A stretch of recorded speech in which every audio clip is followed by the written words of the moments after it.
Hello all, this is Jenna Crow with another haul video for the week of June 21st, 2023.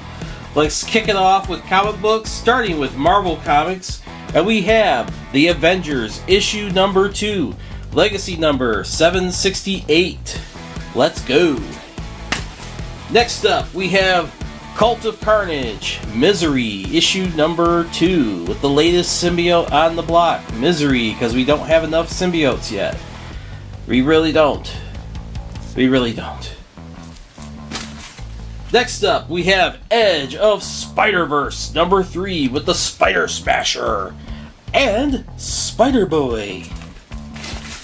Next up, we have Guardians of the Galaxy, issue number 3, legacy number 183, and Groot is a very bad tree these days.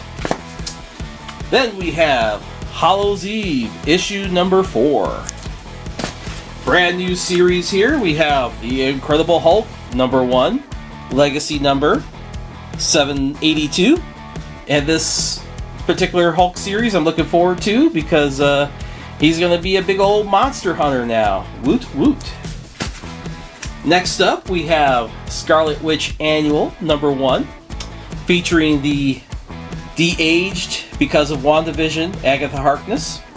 And it is the prelude to Contest of Chaos, which is a crossover storyline that is going to be running in the next couple of months' annuals. So, check that out. From Image Comics, we have Arcade Kings, number 2. And I really enjoyed the first issue. As a kid that spent a lot of time in the arcades back in the 90s, I felt a little nostalgic reading this. I never got into fights with dudes with red heads with crystals on their foreheads, but that was just me. Next up, we have Dead Romans, issue number 4. Looking like Valhalla up there of the Viking Raiders, WWE. Then we have The Last Barbarians, issue number 5. Really nice cover there. And we have my favorite of the Massive Burst titles, Rogue Sun, issue number 13. Looking forward to seeing how they resolve the big dilemma from the last issue. Then we have Saga, issue number 65, with Lying Cat. Lying down. He's lying down. Yes, I'm a dad. I do bad dad jokes. Okay, next up we have The Walking Dead Deluxe, issue number 65, part 4 of 5 of Fear the Hunters, where the hunters find out that they just bleeped with the wrong people. From Ablaze, we have The Mighty Barbarians, issue number 3. From Boom Studios, we have Mighty Morphin Power Rangers, number 109, featuring the Zed Ranger, yes, Zed Ranger, versus Mistress Vile. Then, from Dynamite, we have Dejah Thoris, issue number 4, with another stunning cover, because as always, I get the listener cover whenever available. From Mad Cave, we have Hunt, Kill, Repeat, issue number 4. Then, from Udon, we have Street Fighter 6, issue number 4, with my Super Street Fighter 4 main, Jury, on the cover. And this wraps up this was supposed to be weekly mini-series, but the last issue ran a little late. Oh yeah, and it has 48 pages of content, which is a gag I use for another comic book. And from Warrant, we have this wonderful little horror anthology magazine, Vampiress Carmilla. It is a not-so-subtle homage to the original Vampirella comic books from the, not comic books, but horror magazines from the 60s and 70s. Then, we have Zenescope, Grimm Fairy Tales, Myths and Legends Quarterly, Dagon. Get your Lovecraftian on. And it has 72 pages of content. Yeah. I got one more book here. A manga. We have Go Go Loser Ranger, Volume 5. Yep. Good manga action with evil Sentai Rangers. And our heroic little villain trying to save the day. Well, maybe not save the day, but the Loser Rangers, the Dragon Rangers, whatever you want to call them, they gotta go down. Alright. Switching gears to some Blu-rays. I got a couple of titles from Right Stuff. They're both Discotek titles. And we have Digimon. Digimon Adventure, original Japanese version. Episodes 1 through 54, TV Series 1.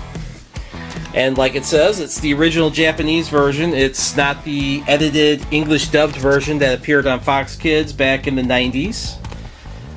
So, I don't know why I did the American Digimon theme just now. Here's the other cover. There's the back.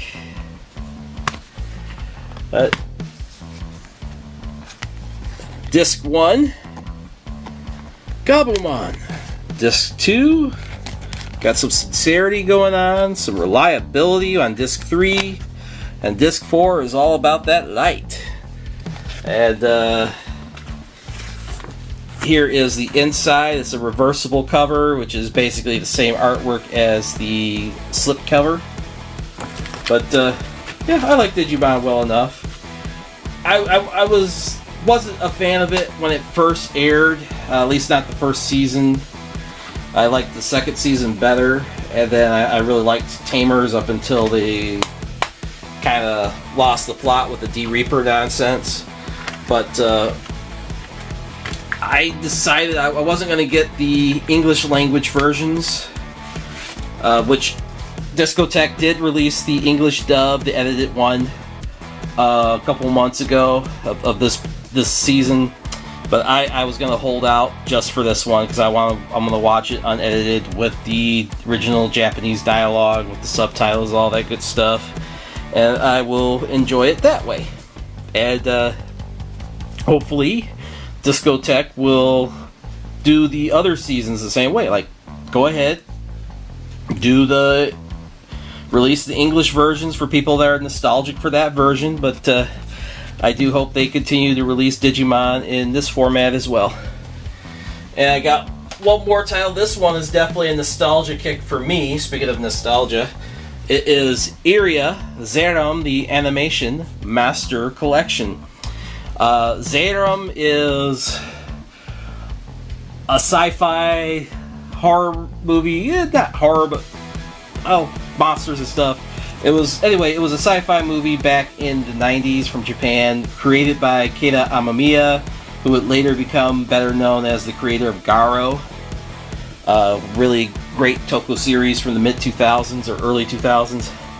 And it had a sequel movie, but Iria, the heroine of those movies, got a anime prequel all about her. And I first saw it on Sci-Fi Channel back in the 90s when they had Saturday Anime. That was my go-to for several years back then, with all the different anime. That's how I discovered Project A-ko, which I've talked about many a time on here as well. But this is now my third time getting this on physical media. This is a triple dip for me, because after falling in love with this series on television, I went and got the VHS, and then I later got the DVD, and now I got the Blu-ray. And years from now, when they do the 4K, I'll probably get that too, to be honest. Here's the disc there.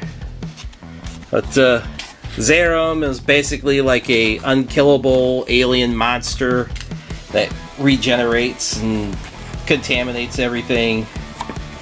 And Iria, she's a brave little bounty hunter in training, in the anime. But the movies, which came out first but take place after this anime, she's already a full-fledged bounty hunter at that point. And she ain't taking none of Zeiram's mess. I want to say that she's very much of the Ellen Ripley, Sarah Connor vibe.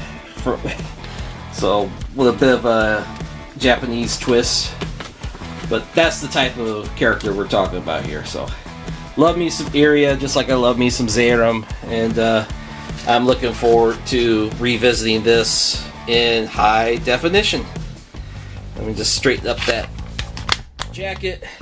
So, Iria, Zeiram, the animation, Iria, however you want to pronounce it for yourself. Yep, this is my pick of the week. And that is it, guys. Once again, I want to thank you for watching this video to the end. I also want to thank my new subscribers. And you know what, guys? Thank you. And with that, let's just say there's a video right there. There's a video right there. You can subscribe right there if you haven't already. And you guys have a great week. Have a great weekend. Later and